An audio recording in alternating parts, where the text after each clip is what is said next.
Hello students. तो आज question number 1.125 को डिस्कस कर लेता हूं। मैंने सोचा बढ़िया क्वेश्चन है और इजी भी है। 1.125 क्या है इसका सोल्यूशन, जरा सोल्यूशन देखते हैं। तो इसमें हम लोग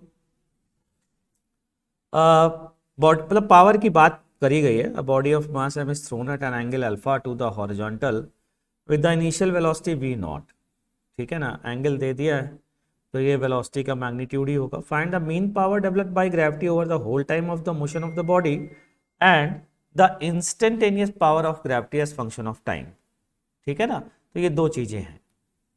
अब इन दो चीजों में हम लोग देखने जा रहे हैं, ध्यान दीजिएगा। दोनों को कैलकुलेट करना काफी इजी। किसी भी टाइम टी पर अगर मैं बोलूं,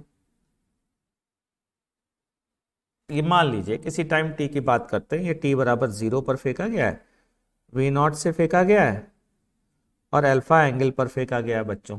ठीक है, तो इस समय अगर मैं आगे बढ़ूं तो ये, हाँ, ये मान लेते हैं कुछ वेलोसिटी है वी। ग्रेविटेशनल फोर्स होगा डाउनवर्ड mg और हमें पता है instantaneous power delivered by force is f dot v। Force बच्चों किधर की ओर है? डाउनवर्ड। ठीक है, वेलोसिटी का वो कंपोनेंट जो फोर्स के अलोंग है, तो फोर्स के अलोंग ना होकर के फोर्स के अपोजिट डायरेक्शन में है। दैट मीन्स अगर मैं इस वेलोसिटी के दो कंपोनेंट करूं बच्चों, एक vy और एक vx, तो कौन सा कंपोनेंट पार्टिसिपेट करेगा पावर में बच्चों?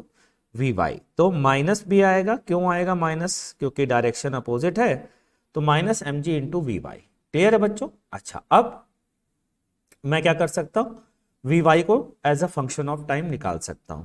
तो वर्टिकल डायरेक्शन में अगर मैं इक्वेशन ऑफ मोशन लिखूं तो इस वेलोसिटी का वर्टिकल डायरेक्शन में प्रोजेक्शन लिखा जा सकता है।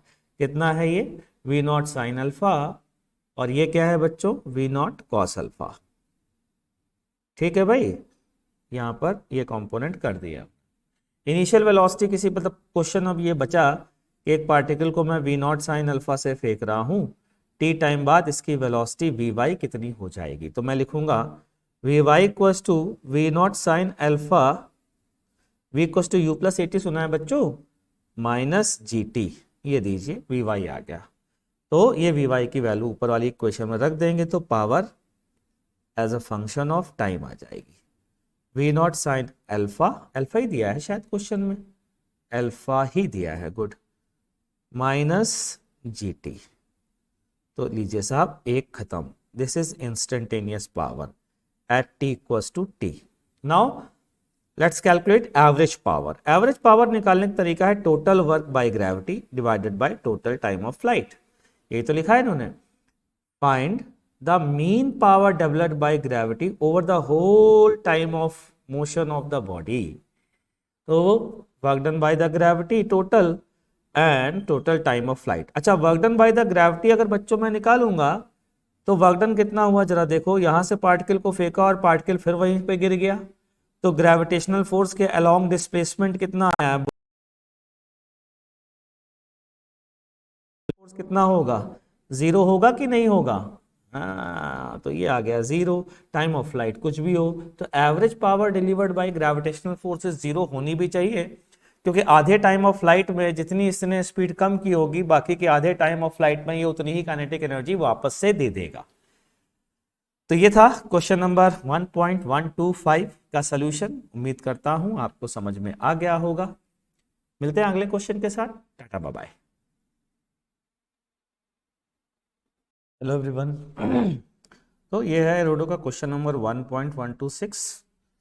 तो सारे स्टूडेंट देखें इसका सोल्यूशन क्या होना चाहिए। क्वेश्चन है, particle of mass m moves along a circle of radius r with a normal acceleration varying with time t at square where a is a constant. Find the time dependence of the power developed by all the forces acting on the particle and the mean value of this power averaged over the first t seconds after the beginning of motion। ठीक है, चलिए तो देखते हैं जरा क्या होगा।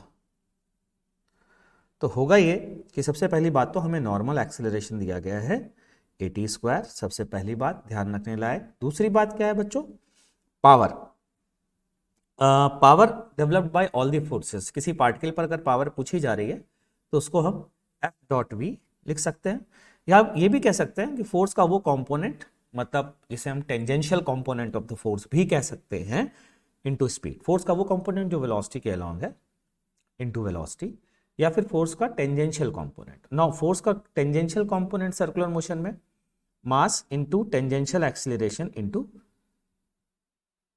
v, ये आ जाएगा। ठीक है, अब ये नॉर्मल एक्सीलरेशन दिया है बच्चों, तो हमारा फोकस रहेगा टेंजेंशियल एक्सीलरेशन निकालने में। What is tangential acceleration? Tangential acceleration is rate of change of speed.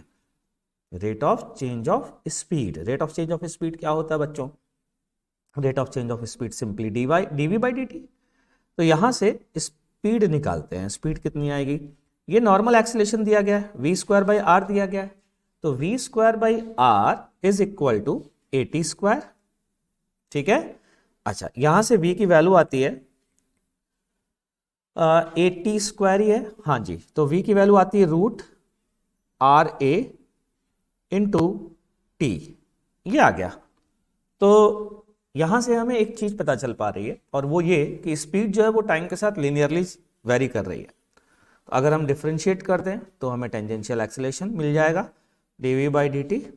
तो टेंजेंशियल एक्सीलरेशन की वैल्यू है रूट आर इंटू ए, यह है टेंजेंशियल एक्सीलरेशन की वैल्यू। तो पावर इंस्टेंटेनियस हमें तुरंत आ गई है, कितनी आ गई है? m into root r a into velocity, that is root r a into t. यानी कि पावर इंस्टेंटेनियस जो आ रही है वो आ रही है m r a t. Power time के साथ लिनियरली डिपेंड कर रही है, करनी भी चाहिए क्योंकि फोर्स कांस्टेंट और टाइम जो है वो कैसा है, वेलोसिटी जो है वो टाइम के साथ लिनियरली वेरी कर रही है। अब आते हैं mean power value of this power. Mean value निकालना बहुत आसान, पता है कैसे? बहुत तरीकों से। एक तो आप सोच सकते हो टाइम के साथ लिनियर वेरिएशन है, तो अरिथमेटिक मीन से काम चल जाएगा, पहला मेथड। दूसरा मेथड सुनिए, एवरेज पावर के लिए टोटल वर्क अपॉन टाइम होता है, total work is change in kinetic energy, तो हाफ एम वी स्क्वायर, सीधा सीधा वी स्क्वायर कर दीजिए, r a t square divided by time, ये खत्म हो गया और देखिए आंसर आ गया। तो mean power is m r a t by 2, ये हो गया क्वेश्चन खत्म। तो ये था बच्चों क्वेश्चन नंबर 1.126 का सॉल्यूशन। कोई स्पेशल डिमांड हो तो आप ज़रूर से कमेंट सेक्शन में लिख सकते हैं, और ये सॉल्यूशन की सीक्वेंस इसी तरीके से चलती रहेगी। अगले क्वेश्चन के वीडियो में मिलते हैं, तब तक के लिए टाटा बाय बाय।